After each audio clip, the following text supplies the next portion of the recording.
사랑과 은혜가 풍성하신 하나님 아버지, 2023년 한 해를 주님 사랑 가득한 충만한 주님 사랑으로 한국기독교장로회 남신도에 보내주신 사랑과 은혜에 감사와 찬양으로 큰 영광을 올립니다.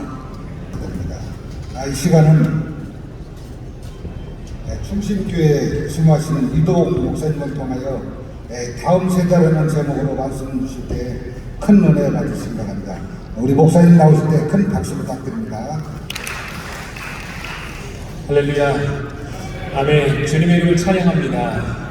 이렇게 귀한 남신도들 또 특별히 함께 이 귀한 자리를 마련해 주신 하나님께 감사를 드리고요. 오늘은 이제 저와 함께 다음 세대에 관한 이야기들을 좀 나눠보고자 합니다. 이제 한국교회가 이 코로나 이후에 많은 어려움을 겪고 있다는 이야기가 들려오고 있습니다. 사실은 우리 교회 현장에서 우리가 너무나 어려움을 이미 겪고 있고, 이 다음 세대의 어려움은 사실은 코로나 때문에 찾아온 것이 아니라 이미 한국교회에 오래전부터 나타났던 현상 중에 하나였습니다. 그런데 이 코로나 이후에 이 다음 세대가 급속하게 큰 어려움을 겪게 됐는데요. 아마 지금 각 개교에서도 경험하시겠지만 작년 세대들은 교회 현장으로 나오는 비율들이 점점 높아지고 있지만 다음 세대 자녀들은 코로나 이후에도 교회로 돌아오지 않는 자녀들이 생각보다 많은 것을 보게 됩니다. 오늘 이 시간 저와 함께 이 짧은 한 시간이지만 하나님께서 우리 각 교회에게 주신, 그리고 한국 교회에게 주시는 은혜가 무엇인지를 은혜를 나누고자 하는데요. 제가 오늘 PPT를 통해서 여러분들께 설명 계속해서 드리도록 하겠습니다. 화면을 한번 띄워주시면 감사하겠습니다. 네.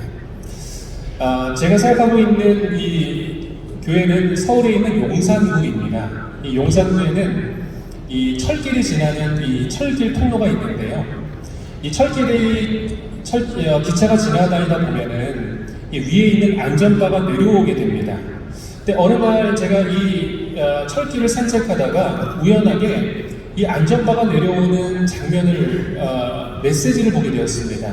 이 메시지가 어떤 메시지가 있었냐면 다쳤을 때는 돌파하세요 라는 메시지였습니다. 굉장히 좀 강력한 문장이죠. 왜냐하면 이 철길이 이제 기차가 지나갈 때 보면 안전바가 내려오기 직전에도 막 차들이 막 이동하려고 하고, 요즘에는 이제 배달들이 많다 보니까 배달하시는 오토바이들이 이곳을 막 급하게 지나려는 아주 위험한 장면들을 많이 목격하게 됐습니다. 그러면서 실제적으로 그곳에 갇혔을 때는 생명이 위협을 받기 때문에 어떻게 해야 되죠? 돌파를 해야 됩니다. 이것을 뛰쳐나가야 되죠. 앞에 안전바가 있건 없건 그것을 어떻게든 돌파해내는 것이 굉장히 중요한 과제입니다. 요즘에 한국교회를 보면서 제가 그런 생각을 하게 됐습니다.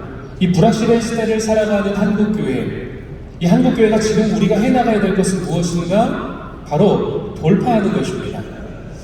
사무엘하 23장의 말씀을 보면 이 다윗이 블레셋과의 전쟁 가운데에서 이 극심한 목마름을 경험하게 됩니다. 그러면서 이 다윗의 세 용사가 그 블레셋 사람의 진영을 뚫고 들어가서 그동안 이 다윗이 즐겨 마셨던 그 우물물을 길러오게 됩니다.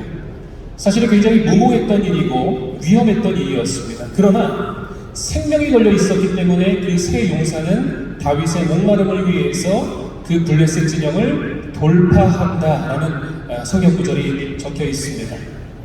여러분, 지금 한국교회가 굉장히 어렵다, 그리고 특별히 다음 세대가 위기다라는 얘기를 많이 합니다. 그런데 우리가 이 위기 상황 가운데 옆에를 돌아보고 그리고 무엇인가를 판단하고 고민할 시간이 있을까요? 그렇지 않다고 생각합니다. 이미 우리에게는 많은 골든타임이 지나가고 있습니다. 그래서 다음 세대는요, 더 이상 옆에를 돌아볼 시간이 없고 한 길만 바라보며 나아가야 될 상황 가운데 놓여져 있죠.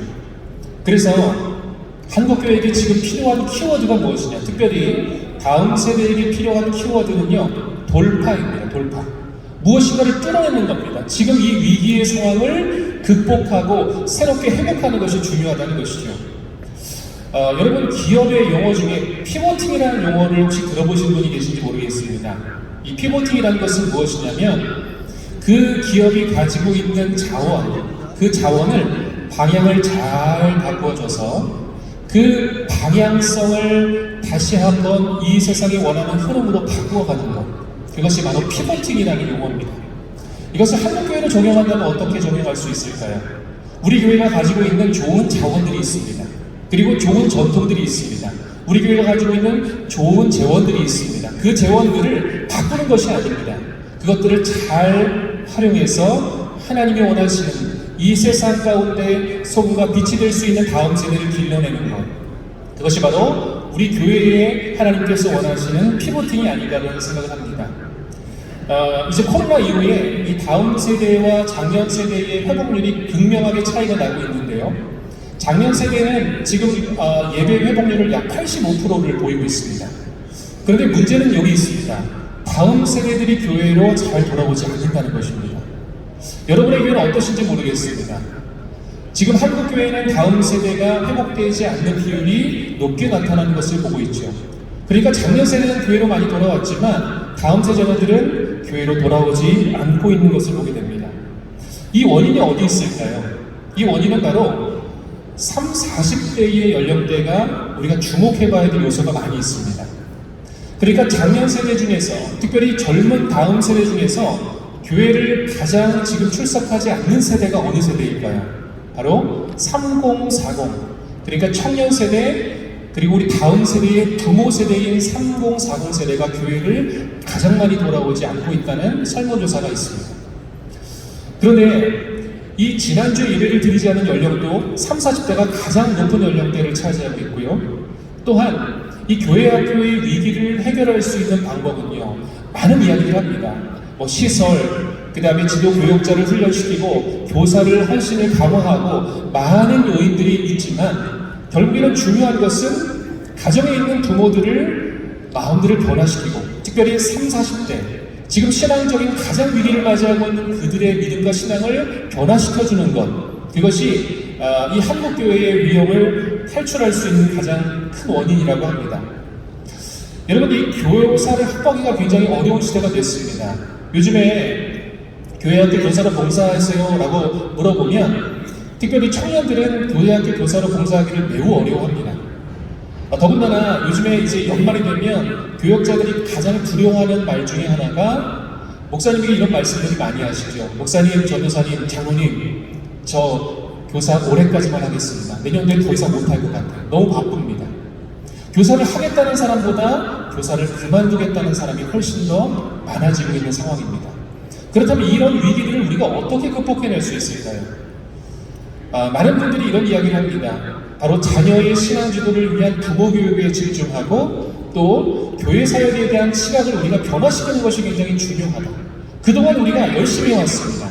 다음 세대 관련돼서 모든 교회들은 최선을 다했고요. 교회학교 선생님들은 모든 자신의 노력을 다 쏟아부었습니다. 그런데도 지금 다음 세대에 어려움이 있다는 것은 우리의 방향성에 조금의 문제가 있을 수도 있다는 것이죠. 그렇다면 이제는 이것을 어떻게 극복하면 좋을까요? 즉, 교회와 가정이 일상생활에서 평일에 어떤 신앙교육을 하고 있는지가 굉장히 중요한 시대가 되었다는 것입니다. 여러분, 우리 자녀들이 일주일 168시간 동안 교회에서 보내는 시간은 몇 시간입니까? 그렇죠. 1시간 내지 1시간 반밖에 되지 않습니다. 가정에서 보내는 시간이 대부분의 시간을 보내죠. 근데 여러분, 우리 자녀들이, 중고등학교 자녀들이 예를 들면 수학 공부나 영어 공부를 일주일에 1시간 한다고 생각해 보십시오.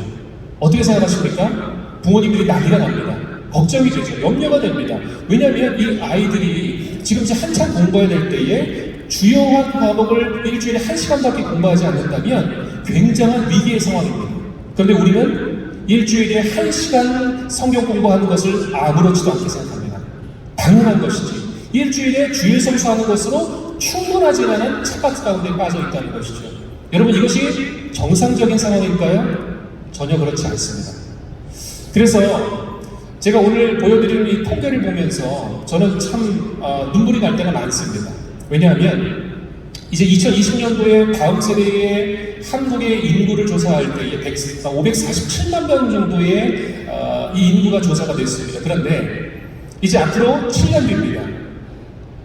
대한민국의 다음 세대 인구는 26%가 감소할 것이고 17년 뒤에는 40%가 감소할 것이고 더 중요한 것은 교회 학교의 인구가 불과 17년 뒤에는 60%가 사라질 것이라는 것입니다. 여러분 한번 생각해 보십시오. 여러분이 심호하시고 여러분이 그토록 사랑하시고 기도로 일구오셨던 그 교회들의 다음 세대가 17년 뒤 60%가 사라진다고 한번 생각해 보십시오. 여러분이 한번 그 아름다운 성전을 한번 그려보십시오. 그 예배당에 우리 아이들의 60% 아이들이 사라질 것입니다. 위기감이 들지 않으세요? 눈물이 나지 않으세요? 저는 이 통계를 볼 때마다 사실 눈물이 납니다. 우리 하나님 앞에서 이제는 어떠한 방향성을 추구해야 될지, 그리고 그동안 우리가 해왔던 것이 방향을 바꿔야 된다면 어떤 방향으로 바꿔야 될지 오늘 그 이야기를 여러분들과 함께 나누고자 합니다. 한국교회의 그 모습과 비슷한 그 자전거의 모델이 있습니다. 1860년도 초기에 이 올디너리라는 자전거가 처음 탄생이 됐습니다. 여러분도 보시다시피 앞바퀴가 굉장히 큰 바퀴로 이루어져 있고, 그리고 이것이 체인이 아직 개발되지 않았기 때문에 동력화가 되지 않았습니다. 그래서 실질적으로 이 자전거를 타다가 많은 분들이 부상을 입으셨습니다. 오르다가도 부상을 입고 내려오다가도 부상을 입었습니다. 그런데 이 불편한 자전거의 모델이 바로 한국교회의 모습과 굉장히 유사합니다. 그 모습은 어떤 모습일까요? 앞바퀴를 장년 사역으로 크게 가지고 있습니다. 그러면서 장년 사역에 온통 에너지를 다 쓰게 됩니다. 이것은 오늘 담임 목사님이 계시다면 좀 죄송하지만 담임 목회자들도 온통 장년 사역에 집중을 합니다. 그렇다면 뒤따라오는 바퀴는 무엇일까요? 바로 교회 학교입니다. 교회 학교는 그저 따라오는 사역, 그리고 교육사역자들에게 맡기고 전도사들에게 맡기면 되는 사역직으로 여기게 되죠. 그러다 보니까 밸런스가 전혀 맞지 않았습니다. 불편하죠. 속도가 나지는 않습니다. 그렇다면 여러분, 이 속도를 어떻게 맞추면 좋을까요? 생각보다 굉장히 간단합니다. 밸런스를 맞추는 일은 교회학교, 이 밸런스를 맞추는 겁니다. 바퀴 크기를 맞춰주는 거죠. 사실은 이 교회학교의 모습도 동일했습니다. 그동안 부모와 가정을 그저 따라오는 바퀴처럼 여겼지만 이제는 이 밸런스를 맞추는 작업이 필요하다는 것입니다. 예전에는 부모와 가정은요, 우리 자녀들 일주일에 주일에 성수하게 만들고 우리 아이들 예배당에 잘 데려다주면 부모의 역할 충분히 다 했다고 생각했습니다. 그런데 한국교회의 위기가 바로 여기서 찾아오기 시작했습니다. 우리 아이들은 세상 가운데 놓여져 있어서 수많은 미디어에 노출이 되고 그것들에게 수없이 교육을 받고 있습니다. 여러분, 지금 우리 중고생학교 자녀들 중에 한 반에 예수님 믿는 아이들이 몇 명 있는 줄 아십니까? 한 반에 예수님 믿는 아이가 1명 내지 0명입니다. 그러니까 지금 우리 아이들이 지금 다니고 있는 학교 중에는 나 혼자 예수님을 믿는 경우가 너무나 많다는 거예요. 이제는 우리 아이들이 미전도 종족이 되어버리고 말았습니다. 그렇다면 이 밸런스를 어떻게 맞추면 좋을까요? 방금 말씀드린 것처럼 이 밸런스를 크기를 잘 맞춰주는 것입니다. 교회 학교의 크기와 부모의 크기를 동일하게 맞춰주고, 이제는 이것을 뛰어넘어 조부모들도 함께 자녀들의 신앙 교육에 적극적으로 참여하는 시대가 되었습니다. 왜냐하면 이제는 부모 세대만으로도 부족할 수 있다는 거예요. 조부모의 그 무한한 사랑을 우리 자녀들에게 보여주는 것이 중요하다는 것입니다. 여러분, 만약에 이런 세 가지의 체인이 강력하게 묶여질 때 어떤 효과가 일어날까요? 다음 세대 자녀들의 신앙이 이 체인처럼 강력하게 동력을 얻게 됩니다. 그동안 교회 학교가 간신히 혼자 끌어왔던 이 자전거의 모델에서 이제는 세 바퀴의 이 세 가지의 체인이 강력하게 묶여서 강력한 속도를 낼 수 있는 교회 학교의 모델로 바뀌어질 수 있다는 것이죠. 그래서 지금 이제 한국교회의 방향성은 무엇이냐면, 그동안 우리가 가정에 대한 영역을 너무나 많이 놓쳐왔는데 어떻게 하면 가정과 교회가 구체적인 이 연계를 가질 수 있을까? 연결성을 가질 수 있을까? 그리고 이 가정의 신앙교육이 어떻게 잘 이루어질 수 있을지를 도와줄 수 있을까를 고민하는 것이 한국교회가 필요합니다.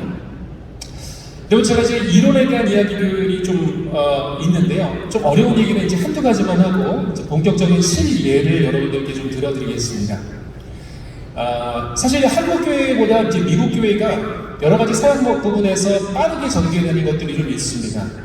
이미 이제 미국 교회는 그동안 다양한 것들을 많이 시도했습니다. 교회의 시설을 아름답게 꾸며도 보았고, 그리고 정말 화려한 조명과 화려한 예배를 드려보기도 했고, 수많은 노력들을 했지만 다음 세대 자녀들이 교회를 다 떠나는 것입니다.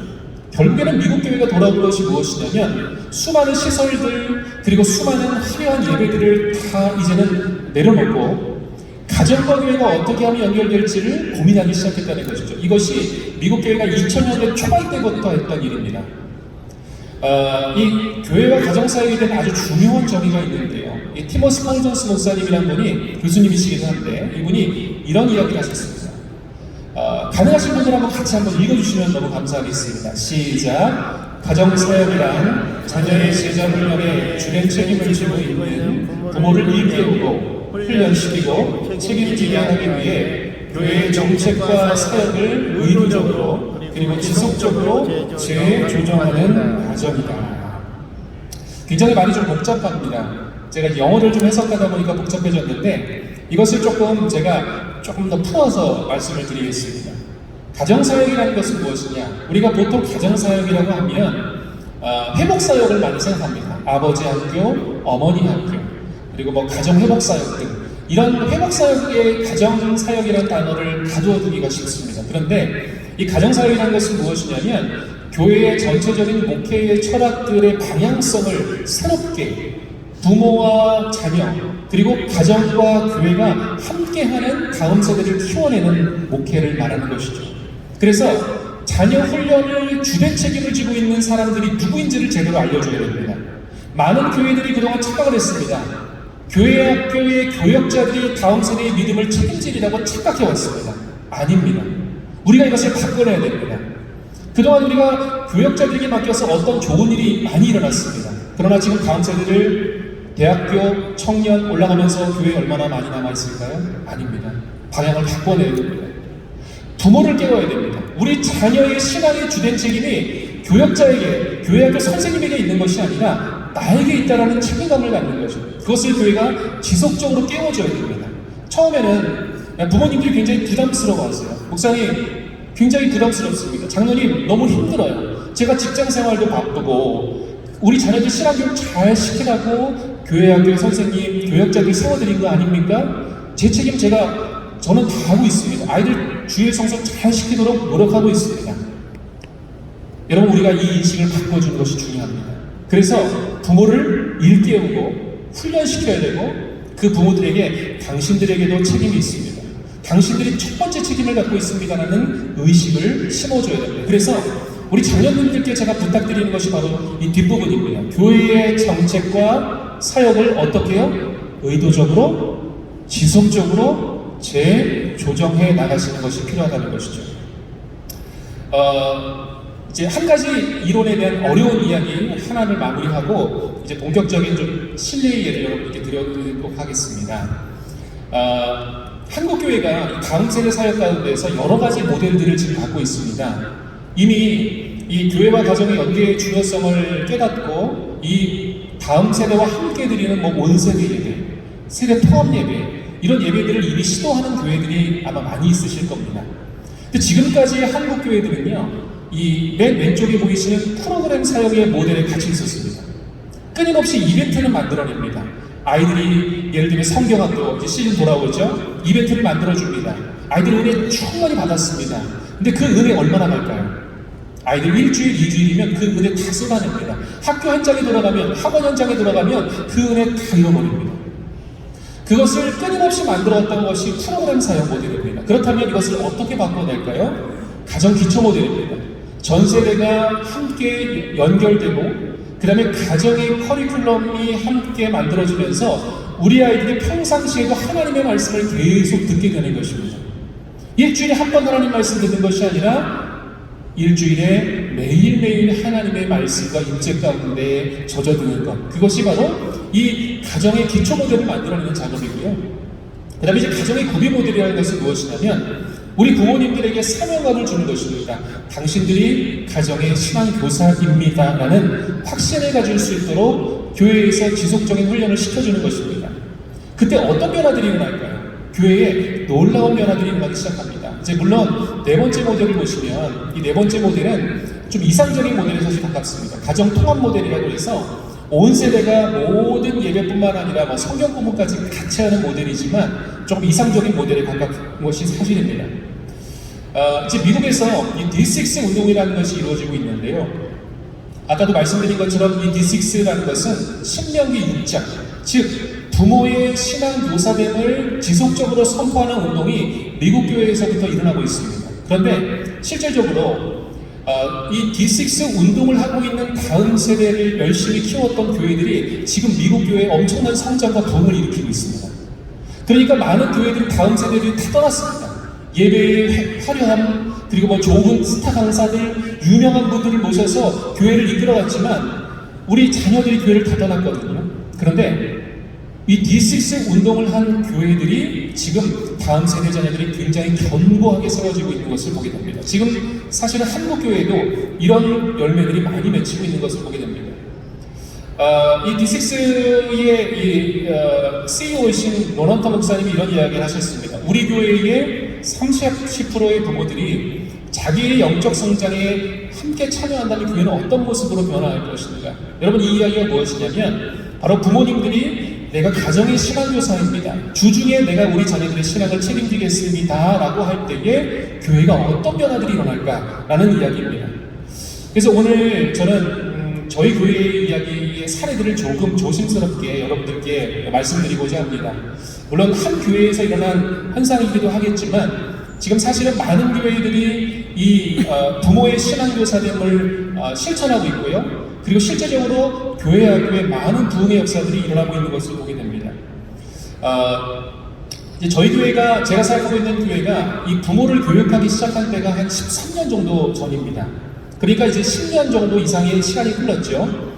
그러다 보니까 교회 안에서 정말 많은 변화들이 일어나기 시작했습니다. 어떤 변화들이 있냐면 이 부모 교육을 하면서 부모님들의 이 의식이 바뀌기 시작했습니다. 어떤 의식이냐면 내가 가정의 신앙교사입니다라는 의식을 갖기 시작했다는 것이죠.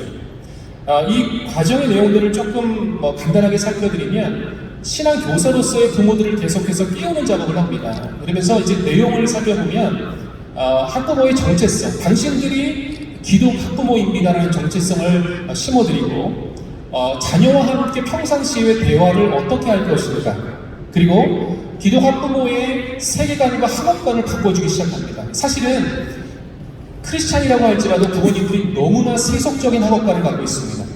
그러다 보니까 그 학업관을 바꿔줘야 됩니다. 하나님의 영광을 위해서 우리 자녀들이 공부할 수 있도록. 그러다 보니까 이 부모 학교를 하면서 일어난 결과가 있습니다. 첫 번째는요, 교회 학교가 자연적으로 성장을 하게 됐습니다. 그리고 중요한 것은 30, 40대의 부모의 그룹들이 점점 더 많아지기 시작했습니다. 왜냐하면 새신자들이 이제 찾아오게 되면은 우리 교회에 왜 오시게 됐냐고 물어보지 않습니까? 그러면 부모님들이 그런 이야기를 많이 하세요. 우리 자녀들 신앙교육 잘 시키고 싶어서 이 교회를 찾아오게 되었습니다. 요즘 여러분 30, 40대의 부모들이 교회를 선택하는 기준이 무엇일까요? 좋은 예배? 물론 있을 수 있습니다. 그런데 그 첫 번째 30, 40대의 부모의 선택은요, 교회 학교입니다. 우리 자녀들의 신앙교육을 잘 시켜주면 우리 교회를 내가 선택하겠다라는 결심을 하게 되는 것이죠. 그리고 중요한 것이 있습니다. 자녀의 신앙교육의 주체자 역할을 하기 시작했다는 것이죠. 그러면서 정말로 놀라운 변화들이 일어나기 시작했습니다. 이제 여름 수련회 시간이 찾아오잖아요. 그러면 부모님들이 준비를 하기 시작합니다. 부모님들이 자체 기도회를 만들기 시작합니다. 부모님들이 금식을 하기 시작하세요. 왜냐하면 내 자녀의 신앙교육에 있어서 내가 가장 첫 번째 책임자이기 때문이죠. 이런 변화들이 교회 안에서 일어나기 시작한다는 것입니다. 그 교육의 장면들을 좀 이렇게 간단하게 보여드리고요. 이 교육을 수료하신 분들이 그런 이야기를 합니다.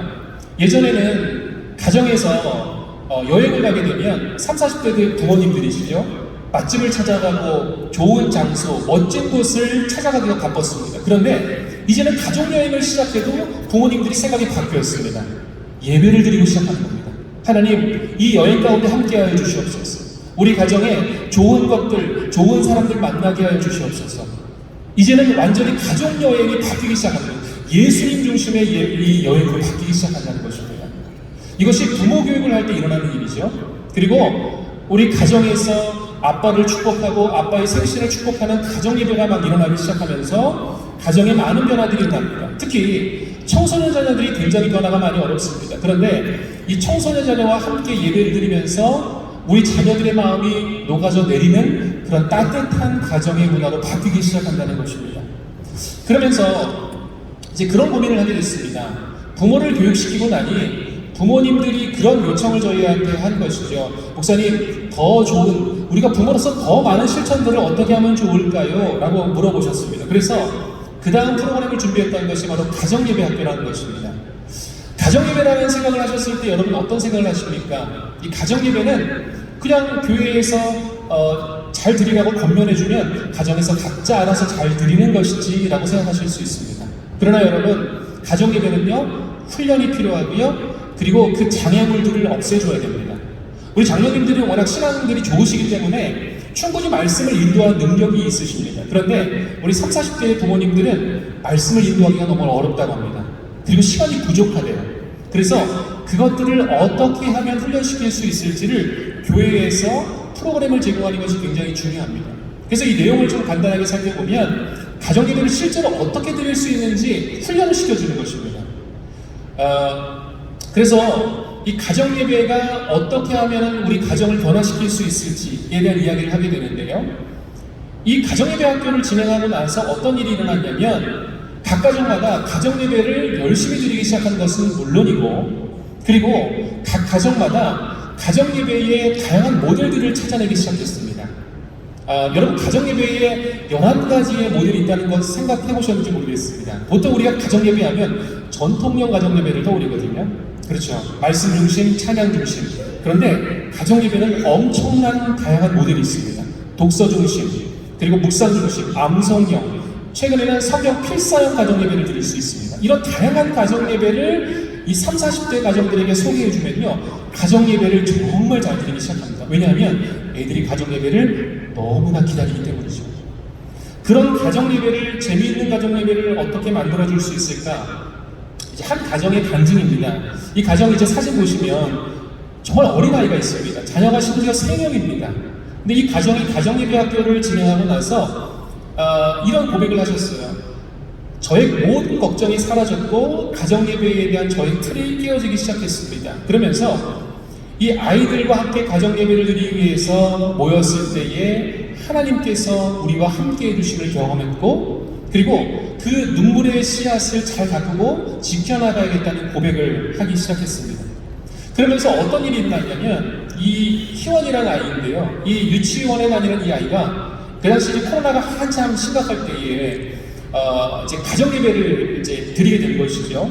그런데 어머니께서, 집사님께서 이 아이를 위해서, 이 아이가 그 분홍반 아이였던 것 같아요. 그런데 그 분홍색 꽃을 이렇게 사오시면서 아이에게 이 꽃을 보면서 우리가 코로나로 함께 어려워하는 우리 유치원의 아이들을 위해서 함께 기도하자. 가정예배가 중보하는 가정예배로 바뀌기 시작한 것이죠. 무려 유치원생을 둔 그 가정에 중보하는 가정예배가 시작된 것을 보게 됩니다. 여러분, 이 예배가 얼마나 엄청난 예배가 되었을까요? 이 아이의 심령 가운데 어떤 예배로 심겨졌을까요?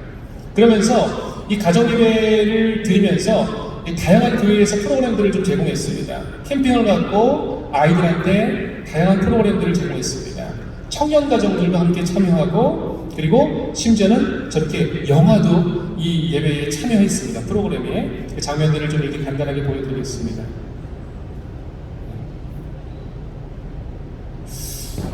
지금 앞에 영상은 안 나오죠? 네.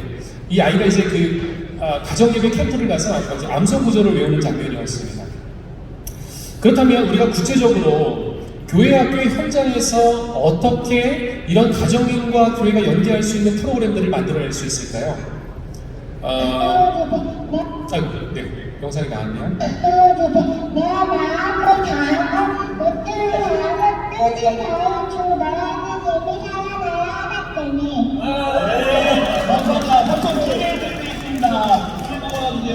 네, 박수 쳐주셔서 감사합니다. 네, 이 가정 예배를 드리다 보면 아이들이 주도가 돼서 말씀을 암송하고 찬양하는 일들이 굉장히 많아집니다. 예전에는 부모가 주도가 되면 아이들이 가정 예배 시간에 침묵하고 있었거든요. 그런데 가정 예배를 바꾸어주면 이런 놀라운 일들이 많이 생기게 됩니다. 아빠들을 좀 이 말씀의 현장 가운데로 많이 불러냈습니다. 그래서 아빠가 읽어주는 성경 이야기, 이런 간단한 알림장을 만들어 놓고 각자 집에서 아빠가 이 일주일 동안 어떤 성경 말씀을 읽어주면 좋겠냐 하면서 이 성경 말씀을 읽어줄 수 있도록 이렇게 체크 알림표를 만들어줬습니다. 또 어떤 일이 있었냐면 각 부서 예배 가운데에 부모님을 초청을 합니다. 그러니까 부모님을 참여하기 위해서 그 예배 가운데 인도를 하게 하고 기도를 하게 하고 또 어떤 부서는 찬양 그 특송을 하게 합니다. 그러면서 이 부모님들이 이 예배에 와셔서 그냥 구경만 하시는 게 아닙니다. 여러분 요즘에 그 학교나 유치원을 가봐도요 부모 참관 수업들이 많이 있습니다. 그런데 왜 교회 학교 현장에는 부모님들이 그 예배에 함께하면 안 되는 것인가요? 그렇죠. 우리 부모님들을 적극적으로 불러낼 필요가 있습니다. 그러면서 이 부모님에게 한 부서에서 이런 부탁을 했습니다. 부모님에게 장기 자랑을 좀 해달라고 부탁을 드렸어요. 그랬더니 어떤 부모님들은 뭐 악기를 연주하시는 분도 있었고, 그리고 어떤 분들은 뭐 플룻 같은 악기를 연주하시고 바이올린을 연주하시는 분도 있었습니다. 근데 어떤 부모님이 이제 오셨는데 그 부모님이 본인은 장기 자랑이 없다고 막 말씀하시는 거예요. 그래서 제가 그 집사님께 집사님 장기 자랑 정말 없으세요? 라고 물어봤습니다. 그랬더니 곰곰이 생각해 보시더니 이 집사님이 제가 잘하는 게 딱 하나 있습니다. 제가 뭔가요? 물어봤더니 목사님 제가 훌라후프를 정말 잘 돌립니다. 이렇게 얘기하신 거예요. 그리고 정말 훌라후프를 정말 잘 돌리시더라고요. 훌라후프를 2개인가 3개인가를 딱 허리에 끼시더니요 그 아이들 앞에서 훌라후프를 막 열심히 돌리십니다. 그런데 그 3개 훌라후프가 떨어지지 않는 거예요. 여러분 아이들의 반응 예상이 되시나요? 애들이 박수치고 환호하고 난리가 났습니다. 이러한 예배의 분위기 어떤 분위기가 됐을까요? 정말 아이들이 평생 잊지 못하는 정말 축복된 예배가 된 것이 분명합니다. 그리고 어느 날은 아빠들을 초청을 했습니다. 예배 가운데 아빠들에게 어떤 질문을 하고 싶니? 라고 아이들에게 설문조사를 했습니다. 초등학교 한 3학년, 4학년쯤 된 아이들입니다. 이 아이들에게 아빠에게 무슨 질문을 하려고 그랬더니 아빠 나를 위해서 무슨 기도해? 엄마는 얼마만큼 사랑해? 뭐 이런 우리가 흔히 예상할 수 있는 질문들이었습니다. 그런데 이 예배를 다 드리고 나서 한 아이가 이런 고백을 했습니다. 우리 전도사님에게 전도사님 저 이 예배 평생 못 잊을 것 같아요. 여러분 엄청난 고백 아닙니까? 한 아이의 인생 가운데서 한 예배가 평생 잊혀지지 못하는 예배가 될 수 있다면 이 아이의 삶 가운데 이 예배는 어떤 영향력을 미치게 될까요? 근데 정말 놀라운 것은 무엇이냐면 부모와 함께하는 예배를 드릴 때마다 이 고백이 곳곳에서 터져나온다는 것입니다. 우리 아이들이 수없이 고백해요. 목사님, 전사님 저 이 예배 너무 좋았어요. 너무 행복했어요. 그러면서 수많은 고백들을 하기 시작합니다. 사실은 이 예배 가운데서 이 장면을 좀 보여드릴게요.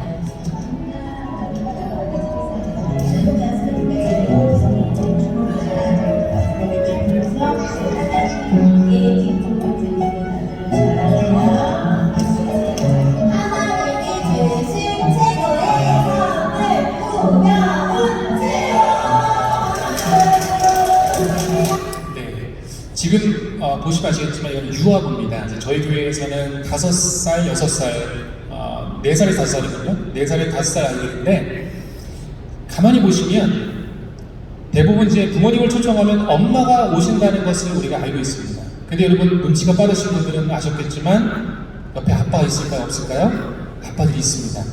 그런데 중요한 것이 있습니다. 저 중에 예수님 안 믿는 아빠가 있을까요? 없을까요? 있습니다. 있다라는 거예요. 이게 굉장히 중요한 지점입니다. 왜 예수님 안 믿는 아빠가 이 교회를 찾아오게 됐을까요? 아이가 예배를 가자고 끊임없이 조르고 준비했기 때문에 그렇다는 거죠. 요즘 젊은 아빠들은요 아이의 교육에 대한 관심이 굉장히 많습니다. 그러다 보니까 어린 시절부터 부모님을 초청하게 되면 믿지 않는 아빠들이 교회를 나오는 케이스가 굉장히 많아진다는 것이죠. 그리고 이 아빠들이요 이제는 아이들이 초등학교 올라가고 초등학교 한 3, 4학년쯤 되기 시작하면 계속해서 부모를 초청하는 예배를 저희 교회에서 드리다 보니까 그쯤 되면 아빠들이 전도되는 일들이 굉장히 많이 일어납니다. 왜냐하면 아이들이 끊임없이 기도하기 때문이에요. 아빠가 나와 함께 신앙생활을 했으면 좋겠다라는 그 간절한 열망을 가지고 아이들이 열심히 기도하는 것을 보게 됩니다. 그러면서 실질적으로 아이들을 계속해서 축복하면서 선생님들과 함께 아이들을 격려하기 시작하고요. 이 장면들을 좀 보시면 그 예배 시간 가운데 부모님들이 자녀들을 축복하는 시간을 따로 갖습니다. 선생님들도 물론 축복해 주시지만 부모들이 아이들을 적극적으로 축복해 주시는 겁니다. 그러면서 이제 그 교역자와 부모와 함께 만나는 시간을 갖습니다. 여러분, 우리 아이들이요, 그 영적인 책임을 담당하는 교회학교 선생님들 그리고 교회학교의 현장들을 부모님들이 생각보다 너무나 모르세요. 그런데 이런 만남과 모임을 갖고 나면 부모님들이 무슨 이야기를 하시냐면, 목사님, 우리 선생님들이 이렇게 수고하시는지 저 몰랐어요. 왜냐면 계속 같이 예배를 드리거든요. 우리 선생님이 이렇게 애쓰시는 거 저 인지 않았어요. 선생님들이 너무나 감사해요. 그러면서 막 고마운 마음, 감사한 마음이 일어나기 시작하면서 우리 교회학교 선생님들과 부모들이 강력하게 연결이 되기 시작합니다. 그래서 우리 아이의 영적인 책임을 담당하시는 부장선생님이 누구신지, 교회학교의 선생님이 누구신지를 우리 부모님들이 감사하기 시작한다는 것입니다. 그러면서 여러분, 그런 생각 안 드세요? 혹시 중학생도 가능합니까? 라고 물어보시는 분들이 많으세요.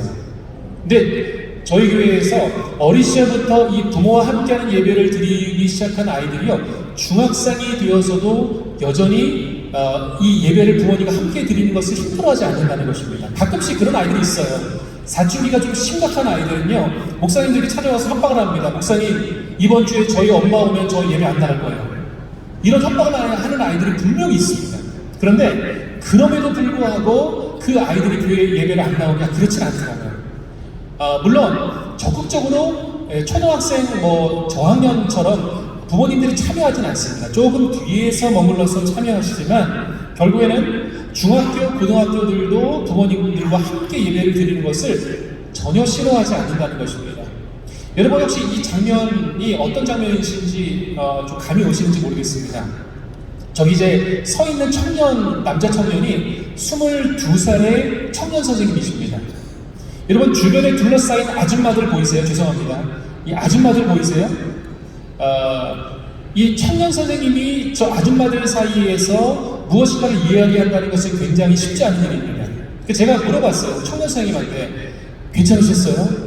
힘들지 않으셨어요? 부모님들 상담하기 쉽지 않으시지 않았어요? 라고 물어봤더니 저한테 이 청년 선생님이 그렇게 이야기합니다. 목사님, 너무 좋았어요. 너무 좋았어요. 왜냐하면 부모님들이 저한테 그런 이야기를 하셨어요. 목사님, 제가 어떻게 도와드릴까요? 선생님, 제가 무슨 기도해드릴까요? 선생님, 제가 어떻게 도와드릴까요? 뭐 간식 필요한 거 있으세요? 선생님, 이렇게 수고하시는데 제가 어떻게 도와드리면 좋을까요? 선생님의 중요한 서포트와 지지자가 되어주시기 시작했다는 것입니다. 여러분, 청년 선생님들이 가장 힘들어하는 거 뭔지 아세요? 청년 교사들, 부모님들에게 신방 전하는 걸 가장 힘들어합니다. 특히 영유아 유치 아이들과 직접 통화할 수 없기 때문에 항상 부모님들과 먼저 신방을 해야 되거든요. 그런데 청년 선생님들이 그것을 가장 힘들어합니다. 그런데 이런 만남과 모임이 있으면 어떤 일이 일어날까요? 우리 청년 선생님들이 정말 많은 힘과 에너지를 얻게 됩니다. 이것이 굉장히 중요한 일이죠. 그리고 이제 성경학교 그리고 이런 수련회 시즌이 오게 되면 여러분, 그동안 우리는 기도를 어떻게 했을까요? 교회학교 교사 선생님들이 열심히 모여서 수련회와 성경학교를 위해서 기도를 했습니다. 그런데 이제 부모님들을 초청하는 거예요. 왜냐면 부모님들이 지금 인식이 완전히 바뀌어 있기 때문에 다 가능합니다. 그러면 부모님들이 모여서 기도회를 엽니다. 목사님, 제가 이때 금식하겠습니다. 제가 릴레이 금식할게요. 제가 이때 기도를 담당하겠습니다. 수많은 중보자들이 막 몰려들기 시작한다는 것이죠. 여러분, 하나님께서 역사하실까 역사하시지 않을까요? 놀랍게 역사하시죠. 왜냐하면 중보자들이 2배에서 3배가 많아졌기 때문입니다. 금식 기도자들이 많아졌기 때문입니다. 하나님 역사하신다는 거죠. 정말 놀라운 것은 무엇이냐면, 이렇게 중보자가 많은 수련회 우리 아이들이요, 보통 집회 시간을 3시간 내지 4시간을 갖습니다. 그런데 중학생 아이들이 요즘 뭐라고 하는 줄 아세요? 목사님, 예배가 너무 짧아요. 집회를 3시간, 4시간 했는데 짧대요. 왜 그럴까요? 왜 그럴까요? 이 아이들 특별한 아이일까요? 저는 그렇게 생각하지 않습니다. 왜냐면 하나님께서 중보기도자를 통해서 이들에게 성령의 기름을 부어주시고 은혜를 부어주시기 작정하셨기 때문에 이들이 마음이 활짝 열리게 된 거예요.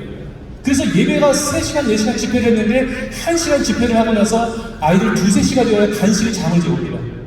이제 잘 때야. 너네들 더 이상 안 돼. 이제는 메인 프로그램에서 좀 잠을 자야 돼. 말릴 정도로 아이들이 은혜를 받기 시작한다는 것이죠. 여러분, 이것이 바로 하나님의 역사의 시작의 중심인 것을 보게 됩니다. 최근에 이 장면은 무엇이냐면 유아부, 그러니까 이제 저학년이죠. 이 아이들의 성경학교에 우리 조모님들을 초청했습니다. 잠깐 장면 보여주세요.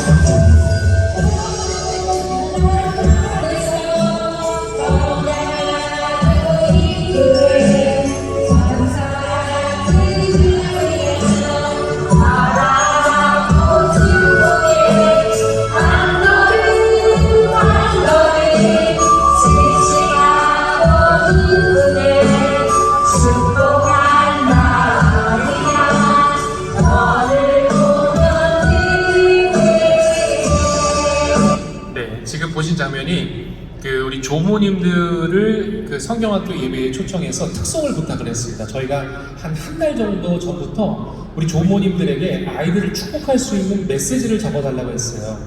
이 지금 들으신 찬양의 가사는요, 우리 조모님들이 직접 만드신 가사입니다. 세상에 하나밖에 없는 축복성입니다. 자기의 손자녀들을 생각하시면서 우리 자녀들에게 어떤 축복의 메시지를 내가 전해주면 좋을까 하면서 한 달 동안 기도하시면서 열심히 적어낸 그 기도가 바로 이 가사로 탄생하게 된 축복송입니다. 여러분, 이렇게 가정과 교회가 함께 연계될 때에 어떤 사건이 일어날까요? 계속해서 그 말씀을 한번 드리고자 합니다. 이제 한국교회가 해야 될 역할이 있습니다. 그것은 무엇이냐면 바로 가정의 신앙의 리듬을 만들어주는 것이 중요합니다. 그동안 교회에서만 열심히 신앙교육을 했던 것을 이제는 가정의 신앙의 리듬을 만들어줄 수 있도록 도와주는 것이 중요한데요. 이제 미국에 있는 이 베른베어스턴이라는 학자가 있습니다. 이분이 Families and Faith라는 이 책을 내셨는데요. 이분이 무려 45년간 356가정 약 3,500명의 사람들을 연구를 했습니다. 그러니까 이 수많은 3,500명의 사람들이 어떻게 종교를 갖고 그것을 지속하고 그 가정은 어떤 영향력을 갖고 있었느냐라는 이 광대한 설문을 하기 시작한 거죠. 그런데 이런 결과가 나왔습니다. 수많은 이야기들, 저도 이 책을 다 읽어봤지만 수많은 이야기들이 있었지만 한 가지로 결론을 내릴 수 있습니다. 우리 자녀들한테 이런 질문을 던지는 거예요. 중고생 자녀들이겠습니다. 사춘기 자녀들이 될 수도 있고요. 누구누구야, 너 부모님하고 사이가 좋아? 부모님하고 이야기를 많이 하는 편이니? 라고 물어봤을 때 우리 아이들이 그렇게 대답합니다. 네, 저희 부모님하고 전 사이가 좀 좋은 편이에요. 대화도 잘 통하는 편이고요. 저희 부모님은 제 미래에 대한 관심이 많은 편이에요. 라고 이야기하는 아이들과, 글쎄요, 저희 부모님은 저한테 별로 관심이 없어요. 일도 바쁘시고요. 집에 오시면 맨날 주무시기 바빠요. 이렇게 이야기를 하는 아이들의 신앙의 점수의 비율이 매우 달랐다는 것입니다. 즉, 부모님과 사이가 좋다라는 아이들은요, 신앙을 전수받을 확률이 약 71%로 나타났고, 부모님과 사이가 별로 좋지 않다라고 본인 스스로 이야기하는 아이들은요, 신앙을 전수받을 확률이 47%라는 것입니다. 굉장히 유의미한 차이가 나는 것을 보게 됩니다.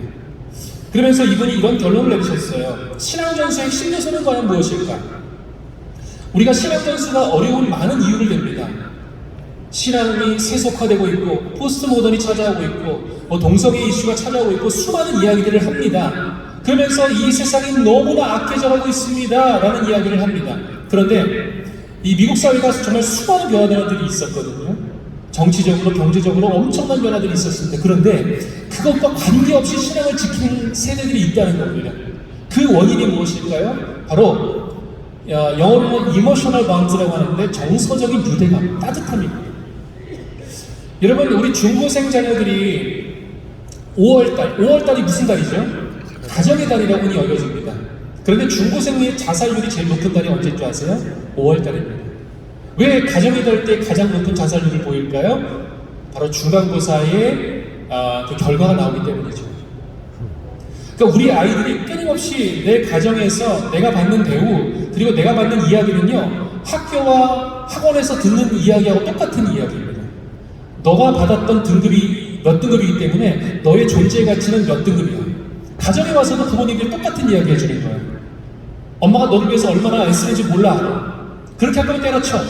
이러한 이야기들이 자녀들에게 부모의 입술을 통해서 끊임없이 흘러나올 때에 우리 자녀들은 내 가정에서 정서적인 유대감, 따뜻함을 누릴 수가 없다는 것입니다. 여러분, 그래서 우리 한국교회가 이제 가정에서 만들어줘야 되는 것은 무엇이냐면 바로 이런 따뜻한 분위기를 만들어줘야 됩니다. 그리고 우리가 함께 격려하고 우리 자녀가 얼마나 존귀한 하나님의 존재인지를 끊임없이 들려주는 것이 정말 중요합니다. 그래서 신앙전수에 있어서 정말 중요한 것은 무엇이냐면 우리 가정이 얼마만큼 따뜻한 감정을 느낄 수 있느냐 하는 것이죠. 우리 장로님들, 권사님들 많이 계실 텐데 한번 옆에 분들하고 한번 연습을 한번 해보도록 하겠습니다. 연습. 우리 가정이 따뜻하기 위해서 우리가 연습을 해야 되거든요. 주변의 분들에게 한번 이렇게 연습해 보겠습니다. 당신은 참 따뜻한 사람입니다라고 한번 축복하겠습니다. 당신은 참 따뜻한 사람입니다. 참 따뜻한 사람입니다. 당신은 정말 따뜻한 사람입니다. 네, 아멘. 여러분, 우리 가정에 이런 따뜻함이 좀 넘쳐났으면 좋겠습니다. 남들에게도 이런 따뜻함을 전한다면 우리 가정과 우리 자녀들에게 이런 따뜻함이 더욱더 넘쳤으면 좋겠습니다. 우리가 이제 그 가정에 어떠한 것들을 만들어줄 수 있을까를 생각해 본다면 이 정기적인 가정 예배를 우리가 도와준 것이 굉장히 중요하고, 특별히 이제 명절 시즌이 돌아오게 되면 친척들이 함께 모여지게 됩니다. 그때에 귀한 가정 예배의 순간들을 만들어주는 것이 굉장히 중요합니다. 그리고 우리 각 가정에서 부모와 함께하는 저녁 시간들을 통해서 이 주일에 들었던 말씀이 우리 자녀들의 삶 가운데 자연스럽게 흘러갈 수 있도록 자연스러운 저녁의 대화의 시간들을 만들어내는 것이 굉장히 중요합니다. 그래서 우리에게는 정말 즐겁고 이 재미있는 가정 예배가 좀 많이 필요한데요. 그동안 가정 예배는 굉장히 숙제가 됐습니다. 심지어는 어떤 목사님의 이야기를 들었는데 그 목사님은 당신께서 목사님이신데도 불구하고 아버지 목사님이 가정 예배를 매일 1시간씩 드리셨대요. 매일. 그러니까 그 목사님의 다짐이 뭔지 아십니까? 나는 평생 가정 예배를 안 드릴 겁니다 라고 목사님이 결심하셨대요. 제가 그 얘기를 듣고 참 많은 충격을 받았습니다. 그만큼 가정 예배에 대한 이미지는 굉장히 중요해요. 그래서 우리 아이들에게 가정 예배의 이미지를 잘 만들어주는 것이 중요한데, 그래서 이건 참고로 하시고요. 이렇게 가정 예배를 좀 재밌게 만들어줬습니다. 보시면 아시겠지만 가정 예배 가정 예배에 이런 보를 깔아줬습니다. 깔 수 있도록 했고, 그 다음에 십자가를 놓게 했고, 가정 예배를 카드 게임처럼 할 수 있도록 도와주었습니다. 그랬더니요, 아이들이 막 가정 예배를 엄청 재밌게 드리기 시작하는 거예요. 심지어는 가정 예배를 부모님한테 매일 드리자고 졸는 아이들이 너무나 많아진 거예요. 엄마, 오늘 가정 예배 드려야지. 아빠, 오늘 가정 예배 너무 드리고 싶어. 빨리 가정 예배 드려. 그러면서 아이들이 먼저 예배를 드리자고 하는 일들이 많아지기 시작했습니다. 한 가정의 일인데요. 이 가정이 이제 가정 예배에 이 보를 만들어주기 시작하면서 그런 고백을 했습니다. 엄마, 어느 날 이런 고백을 해요. 엄마, 이 가정 예배 보를 딱 펼치면서 우리 가정이 천국 같아. 왜냐면 이 보자기가 천국 보자기거든. 이렇게 고백을 했다는 거예요. 제가 이 고백을 들으면서 참 많은 눈물을 흘렸습니다. 너무나 감사했어요. 아이들의 입술 가운데 우리 가정이 천국이고 우리 가정에 드리는 이 예배의 보자기가 천국 보자기라는 이야기를 할 때에 여러분, 이 부모님들이 얼마나 많은 감사와 감동을 하나님 앞에 올려드렸을까요? 또한 이 명절이 되게 되면 명절은 가정 예배를 드리기가 정말 좋은 시즌입니다. 특별히 믿지 않는 친척들도 가정 예배를 초대하기가 너무나 좋은 때입니다. 그래서 가정 예배제를 교회마다 열심히 만드실 겁니다. 명절이 되면. 그런데 우리가 이 명절의 가정 예배제를 조금 더 정성 들일 필요가 있습니다. 왜냐하면 이 명절의 가정 예배는 정말 중요한 시간이거든요. 이제 저희 교회에서 만들었던 이 샘플을 좀 보여드리고요. 사실은 가정 예배가 중요한 이유가 있습니다. 왜냐하면 이 명절 시즌이 되면 설날이나 추석 시즌이 되면 이제 추석 시즌이 곧 돌아오겠죠. 이때가 되면 교회학교 아이들에게 교회학교 교사 선생님들이 명절 가정 예배 질을 가지고 공과를 가르치기 시작합니다. 그럼 어떤 일이 일어날까요? 공과를 명절 가정 예배 질을 가르친다. 집에 돌아가서 가정 예배를 누가 인도하게 될까요? 아이들이 가정 예배를 인도하기 시작한다는 것입니다. 예전에는 여기도 이제 우리 조모님들이 많이 계시겠지만 아버지들이 주로 예배를 인도하기 시작했습니다. 그러면 죄송합니다. 재미없습니다. 재미가 없어요. 아이들이 지루해요. 가정 예배를 그냥 때우고 지나가려고 해요. 그런데 아이들이 가정 예배를 드리기 시작하면 어떤 현상이 일어나는지 아십니까? 엄마, 아빠 모이세요. 할아버지, 할머니 모이세요. 왜냐하면 제가 가정 예배 인도할 거거든요. 제가 교회에서 배워왔어요. 모이세요. 엄마 그리고 믿지 않는 친척 형 다 모이세요. 제가 가정 예배 인도할 거거든요. 이러한 현상들이 일어나기 시작한다는 것이죠. 그래서 실질적으로 이 한 아이, 현준이라는 아이예요. 이 아이가 여기 화면에 보이세요? 미국에 있는 친척 형들을 다 불러낸 겁니다. 영상통화로. 왜냐하면 내가 가정 예배를 인도해야 되니까. 그렇죠. 옛날에 할아버지가 가정 예배 인도할 때는 친척 형들을 잘 안 불러냈어요. 그런데 내가 가정 예배를 직접 인도해야 되기 때문에 우리 형, 친척들, 미국에 있는 형들 다 모이세요. 제가 가정 예배 인도할 거예요. 그러면서 실제로 이 아이가 가정 예배를 인도하기 시작했습니다. 그러면서 이 아이가 이런 고백들을 해요. 할아버지께서 말씀을 하시는데 집중이 잘 됐고, 다음날 우리 가족끼리 가정 예배를 또 드렸고, 가정 예배는 언제나 재밌고 날마다 가정 예배를 드리기 꿈꾼대요. 여러분, 다음 세대 자녀들의 입술에 예배가 재밌고 예배를 매일 드리고 싶다는 고백, 여러분 듣고 싶지 않으세요? 아멘이시죠? 아멘. 그렇다면 우리가 이러한 움직임들을 바꿔내는 것이 필요하다는 것입니다. 아이들 중심의 가정 예배, 아이들 중심의 명절 예배를 드리는 것이 중요하다는 것이죠. 그래서 이 아이들이 이제 유치부, 유아부 아이들이요, 이 간증문을 냈습니다. 저희가 이제 소감문을 많이 적게 하거든요. 그래서 오른쪽에 보시면 위에 저게 이제 제가 해석을 좀 해드릴게요. 유유라고 보이는 게 저게 식탁입니다. 사람들이 예배를 드리고 있는, 가정들이 예배를 드리는 식탁입니다. 유유라는 글자가 아니고요. 보시면 엄마, 성경책, 이모도 아마 예배를 드렸던 것 같고, 민우가 이제 예배를 드린 거죠. 그러면서 아이들이 예배에 대한 기억들을 막 그려내기 시작합니다. 예배의 이미지가 어떻게 그릴까요? 행복하고 기쁘고 감사한 예배의 이미지를 아이들이 정말 풍성하게 그려내기 시작한다는 것입니다. 가정예배 샘플을 좀 보시면 이 한 아이가 믿지 않는 친척 형과 누나였죠.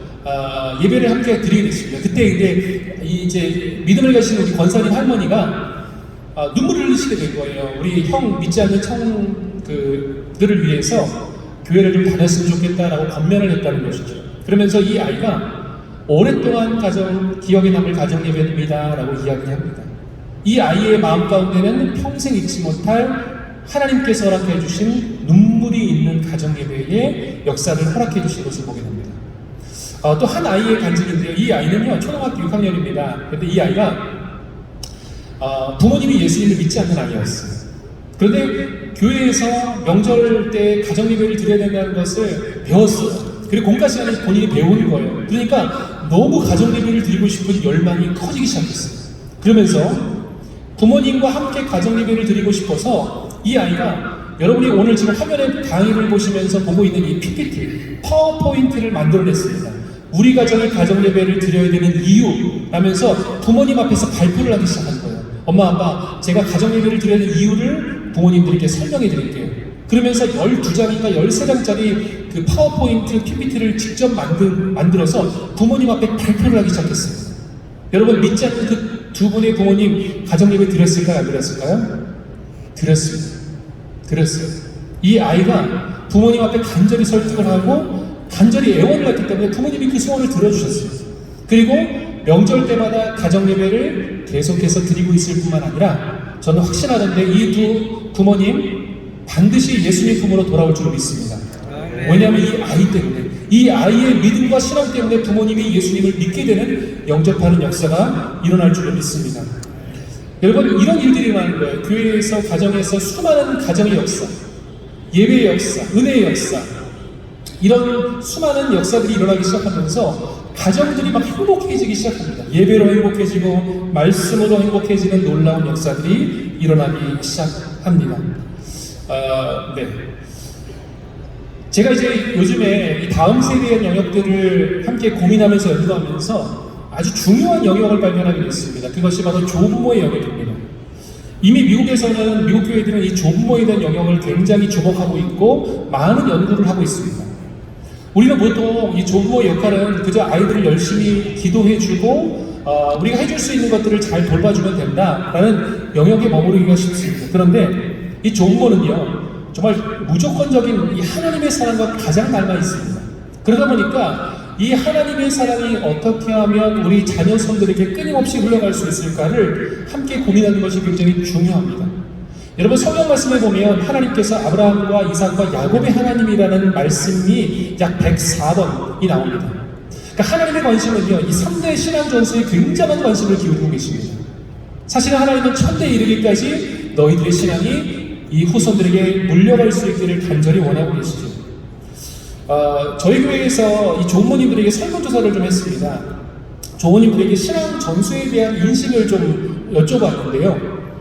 이 손자녀들에 대한 신앙의 우선적인 책임이 누구에게 있느냐라고 조모님들한테 여쭤봤습니다. 그랬더니 우리 조모님들이 이렇게 이야기하셨습니다. 부모에게 첫 번째 책임이 있습니다가 94%, 조모에게도 책임이 있습니다가 39%로 나왔습니다.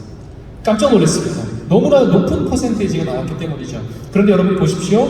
교회 학교 교사와 목회자는 몇 퍼센트가 나왔을까요?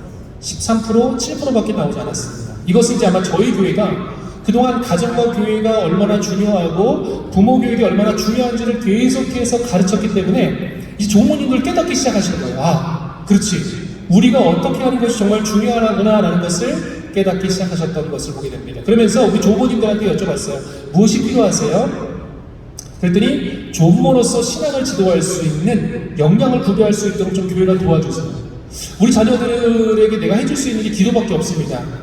어떻게 하면 구체적인 신앙적인 전수를 할 수 있을지를 좀 도와주셨으면 좋겠습니다 라고 이야기를 하셨습니다. 그러면서 네, 화면이 꺼졌네요. 네, 예, 좋습니다. 그러면서 가정예배에 대한 자료를 구체적으로 달라고 말씀하셨고, 또 손자녀와 어떤 주제로 말씀을 가지고 대화할 수 있는지를 가르쳐달라고 이야기를 하셨죠. 사실은 제가 이 설문을 먼저 하고 나서 미국에 있는 한 컨퍼런스를 참여하게 됐습니다. 그 컨퍼런스가 계속해서 설명드린 이 D6, 즉 신명기 6장이라는 컨퍼런스를 참여하게 됐습니다. 그런데 말씀드린 것처럼 이 미국 교회는요, 조부모에 대한 영역을 굉장히 많이 갖고 있었습니다. 즉 조부모가 어떻게 신앙교육을 해야 될지, 조부모가 왜 신앙 전수에 있어서 중요한 역할을 해야 되는지에 대한 이야기들, 그리고 조부모가 심지어 우리 아이들의 미디어를 어떻게 훈련시켜야 되는지에 대한 이 자료들이 등장하는 것을 보게 됐습니다. 그러면서 제 안에 수많은 고민들이 좀 일어나기 시작했습니다. 어떻게 조부모님들을 구체적으로 좀 도와드릴 수 있을까라는 고민을 하기 시작했는데요. 그것을 좀 우리 교회가 잘할 수 있는 것을 좀 해보자라고 해서 아까 말씀드린 것처럼 가정예배를 좀 지원해주자라고 하면서 조부모와 함께하는 이 5월달에 드리는 가정예배의 이 순서지를 나눠주기 시작했습니다. 그러면서 좀 특별한 순서를 하나 준비했는데요. 그 순서가 무엇이냐면 우리 조부모님들이 우리 자녀 손들에게 물려주고 싶은 말씀, 가장 사랑하는 말씀이 무엇인지를 기록해서 예배 시간 중간에 것을 나눠주십시오 라고 이야기를 했던 것이죠. 그랬더니 조부모님들이 이 말씀을 정말 열심히 기록하기 시작하셨습니다. 그리고 조부모와 함께, 우리 아까 그 미국에 있는 친척들하고 예배를 드릴 때 현준이는 아니죠? 또 예배를 미국에 있는 친척들하고 또 드렸어요. 네. 이렇게 조부모님과 함께하는 예배를 아이들이 열심히 드리기 시작했고, 조부모님들도 우리 자녀손들에게 어떤 말씀을 내가 물려줄 수 있을까?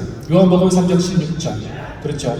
그리고 마태복음 6장 33절인가요? 이 말씀들을 내가 우리 손자녀에게 정말 가장 귀한 나의 평생의 말씀으로 물려주고 싶습니다 라고 예배 시간에 물려주기 시작했습니다. 이 한 권사님의 가정입니다. 큰 성경책을 펼쳐놓으시고 제가 이제 어떤 말씀을 우리 손자녀들에게 물려주고 싶은가 이렇게 자세히 좀 화면을 확대해 봤습니다. 그랬더니 그 말씀이 시편 23편 말씀이었습니다. 무슨 말씀이죠? 여호와는 나의 목자시니 맞습니다. 내가 부족함이 없으니거다. 이 말씀을 우리 손자녀에게 물려주기 시작했습니다. 여러분, 이 손자녀가 앞으로 시편 23편의 말씀을 대할 때 어떤 감정을 느낄까요? 그렇죠. 이 말씀은 내 할머니가 나한테 물려주신 말씀이에요. 이 말씀은 정말 평생에 내가 잊지 않아야 될 하나님께서 나의 목자가 되신다는 확신의 말씀이야 라고 우리 아이들이 고백하게 될 것입니다. 그러면서 이 권사님에게, 우리 할머니에게 우리 아이들이 멋진 초상화를 그려줬습니다. 잘 그렸죠? 네. 할머니에게 이 초상화를 그려줬습니다. 여러분, 할머니께서, 이 권사님께서 이 초상화를 볼 때마다 얼마나 뿌듯하셨을까라는 생각을 하게 됩니다. 그러면서 한 할머니는요, 이제 본인이 이제 젊은 시절에 이제 그 영어 강사, 영어 교사를 하셨던 그 권사님이 계셨는데, 아이들에게 이 영어의 말씀을 물려주고 싶다고 해서 영어의 말씀을 쓰시는 부모님, 조모님도 계셨고, 다양한 일들이 조모님들의 가정 가운데 일어나기 시작했습니다. 그러면서 이 마지막 이 사진의 가정은요, 이 손주가 이때 당시에 그 돌잔치를 발표했습니다. 그래서 가정이 모여서 돌잔치 때 뭐 우리가 뭐 맛있는 것도 먹고 축복하기도 합니다. 그런데 가정 예배를 통해서 온 가족이 함께 모여서 예배를 드리는 그 모습을 보여주시게 됐죠. 그러면서 이제 구체적으로 조모님들을 좀 훈련하기 시작했습니다. 여기 보시면 이제 조모 학교를 시작했습니다. 조모님들에게 구체적인 방법을 알려드렸습니다. 조모님들에게 우리 손자녀와 함께 할 수 있는 버킷리스트, 평생의 소원을 한번 적어보십시오라고 했더니 우리 조모님들이 영상통화로 우리 자녀들과 함께 성경을 읽겠습니다. 우리 자녀들과 이제 물리적인 거리가 좀 먼 거죠. 그러니까 그 물리적인 거리가 멀기 때문에 요즘 영상통화를 다 하실 수 있습니다. 그래서 성경 말씀을 함께 자녀들과 펼쳐놓고 읽고 싶다. 성경 퀴즈를 아이들에게 내주고 싶다. 손자녀와 함께 가까운 성지순례를 가고 싶다라는 이야기를 했습니다. 그러면서 실질적으로 이 조모학교가 진행되면서 놀라운 일들이 일어나게 됐는데요. 이 조모학교를 수료하신 우리 조모님께서 주일마다 이 손자를 교회에서 만나시게 됐습니다. 그때 무엇을 하시냐면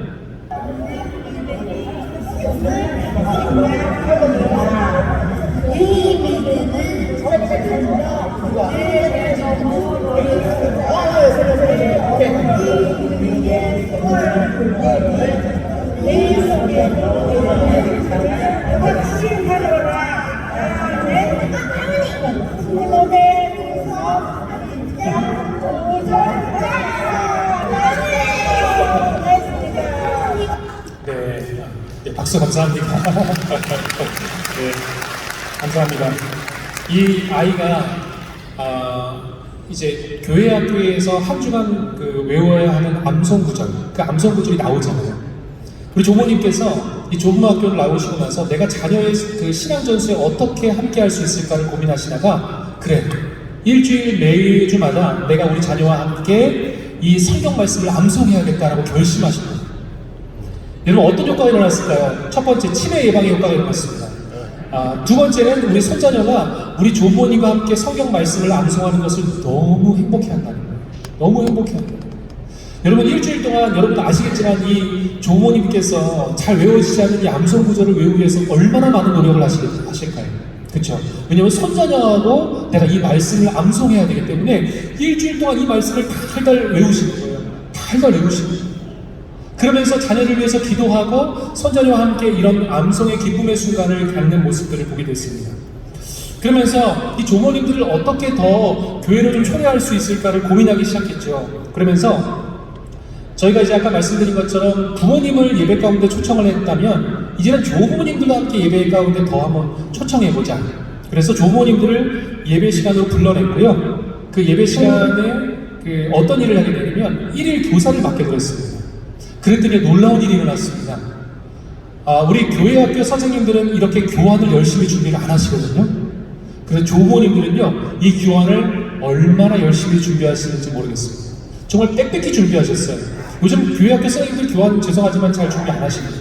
근데 우리 조모님은 너무 열심히 준비하시는 거예요. 그러면서 이 조모님들이 열심히 성역 공부를 준비하시면서 이런 이야기를 하셨어요. 한 권사님이 저한테 이런 이야기 하셨어요. 우리 아이들한테 기도 제목을 물어봤어요. 그런데 우리 한 아이가 기도 제목을 나라의 통일을 위해서 기도해달라고 이야기한 한 아이가 있었어요. 목사님, 너무나 감동받았어요.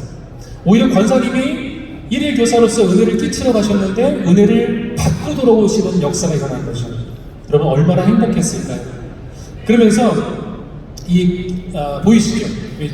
왼쪽에 계신 조모님이 옆에 있는 민우라는 아이, 우리 손자가 있는데 그 반에 들어가셔서 다른 아이들, 우리 조모님이 오시지 않았지만 아이들도 다 행복해합니다.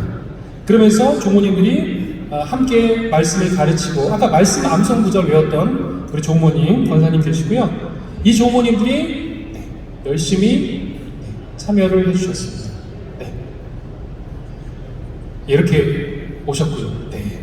아이들이 얼마나 행복할까요? 그리고 나서 이제 조모님들이요 열심히 기도하셨습니다. 그 아까 조모님의 소원 버킷리스트 보셨죠? 이 버킷리스트에 우리 같이 여행 가고 싶다라는 제목을 기록하셨는데 실제로 여름에 조부모와 손자녀가 함께 몽골 해외 비전 트립을 가는 일이 일어났습니다. 그러니까 그 버킷리스트 중에 조모님의 평생 신앙의 소원 중에 하나가 이미 이루어진 거예요. 자녀와 함께 해외 선교 여행을 함께 가보고 싶다라는 소원이 불과 한 달도 되지 않아서 이루어지는 것을 보게 됩니다. 이제 구체적인 이야기들을 좀 마무리하면서 여러분들에게 좀 정리를 한번 해드리고자 합니다. 이제 다음 세대와 함께하는 이 교회와 가정의 연계 사역에 대한 아이디어를 조금 더 나눠드리고 말씀을 마무리하도록 하겠습니다. 여러분, 우리가 다음 세대와 함께하는 여러 가지 사역들을 어떻게 만들어낼 수 있을까요? 우리가 연초에 하는 특별 새벽 기도회, 신년 새벽 기도회가 있습니다. 그때 이 기도회를 다음 세대와 함께하는 신년 특별 새벽 기도회로 하면 어떨까 생각을 합니다. 그러면서 다음 세대들이 함께 예배 현장에 나올 수 있도록, 여러분 이게 뭔지 보이시죠? 그 출석 스티커입니다. 우리 아이들이 이거 굉장히 중요하거든요. 다음 세대 아이들이 이 새벽 기도를 나올 수 있도록 우리가 잘 후원하고 격려하고, 심지어는 아이들이 성경을 암송하게 하고, 그리고 중요한 뭐 성경 봉독을 하게 한다든지 이런 순서를 우리 다음 세대에게 맡기는 것이 굉장히 중요합니다. 그리고 다음 세대 아이들을 일일이 축복해 줄 때에 우리 30, 40대의 부모님들이 정말로 적극적으로 참여하는 것을 보게 됩니다. 이 다음 장면은 무엇이냐면, 최근에 저희가 10년 그 아이들 계약을 앞두고 그 10년 청소년 특별 새벽 기도를 열었습니다. 여러분, 청소년들이 새벽 기도를 할 수 있을까요, 없을까요? 있습니다. 가능합니다. 교회가 안 해줘서 못한 것이지 아이들은 충분히 할 수 있습니다. 저도 사실 겁먹었습니다. 무슨 청소년들에게 무슨 새벽 기도를 나오라 그래, 아이들 잠도 모자란데, 그렇게 생각했습니다. 그런데요, 놀라운 일이 일어나기 시작했습니다. 계약을 앞두고 아이들에게 기도의 자리로 초청하고 예배의 자리로 초청하니까요, 아이들이 새벽에 막 몰려들기 시작했는데요, 청소년 아이들의 80%에서 90% 아이들이 개근을 하기 시작했습니다. 새벽 예배를 개근한 거예요. 한 번도 빠지지 않는 거예요. 이런 일들이 막 일어나면서 아이들이 예배하기 시작했는데요, 사실은 교회에서 이 아이들을 위해서 주는 거 별거 없습니다. 라면하고 김밥 줬습니다. 그때 아이들이 라면하고 김밥에 그 새벽에 먹는 맛이 얼마나 맛있다고 아이들이 너무 좋아했어요. 목사님, 라면 2개 먹어도 돼요? 그럼 2개 먹어도 돼. 3개 먹어도 돼요. 하면서 아이들을 격려하기 시작했습니다. 그랬더니요, 아이들 중고생들이 어떻게 변하기 시작했냐면, 이 새벽 기도 이후에 놀라운 변화들이 일어났는데, 여기 이제 보시면 그 임원진들이 아이들이요, 중고등부 예배 시간에 먼저 와서 예배를 준비하는 일들이 일어나기 시작했어요. 예배 시간이 저희도 고등부 예배 시간이 지금 9시 30분인데 아이들이 8시 한 3, 40분에 먼저 나와서 예배를 준비하기 시작하고, 찬양팀을 준비하기 시작하고, 아이들이 예배의 환경들을 본인들이 다 정리하기 시작했습니다. 예전 같으면 아이들이 예배당에 나와주는 것만 너무 고마웠거든요. 그런데 완전히 바뀌기 시작했습니다. 어떻게 이런 일들이 일어나기 시작했을까요? 바로 저는 기도의 힘이라고 믿습니다. 아이들을 예배 자리로 불러내고 은혜를 경험하게 하고 기도의 현장에 주님의 임재를 경험한 아이들이 예배를 막 열심히 준비하기 시작하는 거예요. 선생님들은 나설 필요가 없는 거예요. 아이들이 다 알아서 하기 시작했습니다. 그러면서 이제 한국교회에서 최근에 온가족 예배를 많이 드리는 교회들이 생기셨는데요, 이 3대가 함께하는 예배, 즉 3대 이 예배를 드리면서 뭐 기도 순서, 말씀 순서, 말씀 봉독 순서, 이런 이 모든 순서들을 3대가 함께 하면서 온 세대가 드리는 예배를 경험하시는 교회들이 많아지기 시작했습니다. 네, 참고로 이렇게 하시면 될 것 같고요. 제가 꼭 보여드리고 싶은 영상 한 가지를 보고 마무리를 하도록 하겠습니다. 네.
제가 이 영상을 보여드린 이유가 뭘까요?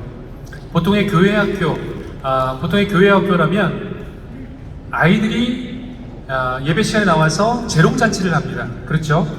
그럼 부모님들이 하시는 역할은 무엇일까요? 아이들이 하는 거 열심히 사진을 찍어주는 거예요. 그게 부모의 보통의 그동안의 역할이었어요. 그런데 부모 교육을 하기 시작하면서 여러분들이 가정의 신앙 교사입니다. 부모의 주체성을 세워두기 시작하면서 부모님들이 바뀌기 시작하셨어요. 그 아이들과 함께하는 예배의 현장에 아이들과 함께 예배하는 예배자로 서기 시작한다는 거죠. 여러분, 이것이 굉장히 중요한 것입니다. 그동안 부모님들은요, 아이들 앞에 열심히 세우고 내가 너를 위해서 열심히 기도할게, 열심히 뒤에 서포트 해줄게, 그리고 뒷자리로 싹 물러나게 됐습니다. 그러니까 아이들 나와서 재롱잔치 하는 거예요. 부모님들 그리고 조모님들이 그걸 그냥 지켜보면서 박수 쳤습니다. 아우 잘한다, 애쓰다, 수고했어. 근데 부모님의 역할은 그것이 아닙니다. 그 예배의 현장에 그리고 아이들의 삶의 현장에 직접적인 영향력을 미치며 부모가 자녀의 신앙의 거울이 되어 이 자녀가 예수님을 닮은 제자로서의 삶을 살아갈 수 있도록 도와주는 것, 그리고 가정의 신앙교사가 되어주는 것이 바로 부모의 역할인 것을 보게 됩니다. 여러분, 이 시대의 부흥 가능할까요? 믿으십니까, 여러분? 가능합니다. 오늘 이 말씀 한번 같이 한번 봉독해 보겠습니다. 하박국 3장 2절의 말씀 함께 봉독하겠습니다. 시작. 여호와여, 내가 주께 대한 소문을 듣고 놀랐나이다. 여호와여, 주는 주의를 이 수년 내에 통하게 하옵소서. 이 수년 내에 나타내시옵소서. 진노 중이라도 긍휼을 잊지 마옵소서. 아멘.